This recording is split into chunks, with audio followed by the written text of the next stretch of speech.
So we have covered it on here that Anthony Mackie, aka the Falcon or the new Captain America, has been vocal against Marvel Studios for the studio's lack of diversity. Now he further elaborates exactly what he's talking about.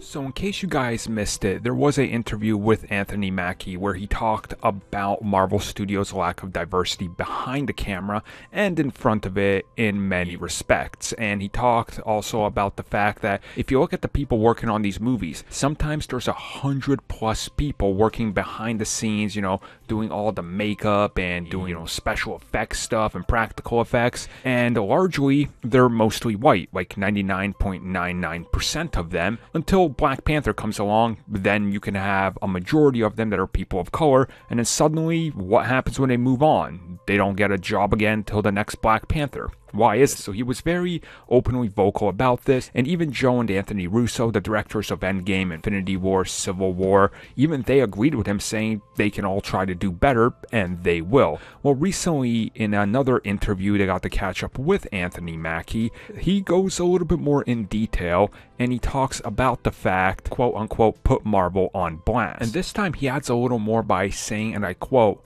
"I'll say this, I don't think what's happening is a racist problem. I think it's an unawareness problem with Marvel. I really think with most companies, they feel like they're doing what they should be doing. In no way, shape, or form is it enough." And then he goes on and talks a little bit more about it, repeating some of the stuff he said and how he points out to the fact that, largely 99% of the people, again, all white people working on these, and that the studios just kind of aren't aware of it, maybe because they don't see it as a problem, or because they're like, oh, they didn't really pick up on it, and obviously everything is changing. But he does go on and talk about the fact that this is going to be something that is seen reflected behind the camera and in front of the camera when it comes to him taking over Captain America's shield, and how he says, it's kind of shocking to many people that having Captain America pass the shield to a black guy, as he says, is something different, and more people are slowly becoming to be aware of this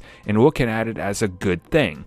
So again, everything he says here is rather true, and if you look at the diversity going forward, you naturally see it everywhere in Marvel Studios, and like he says, it's an awareness problem, and many people just were not aware of it, and even if they were, they didn't acknowledge it themselves, because if you did, then all eyes would be on you. So it was one of these weird scenarios to be in as a studio like them, or pretty much any other studio. And it's kind of that thing where people always make fun of the Medea movies, but then you see some of the actors that are in there and they go, well, if we're not in the Medea movie, where else are we going to be?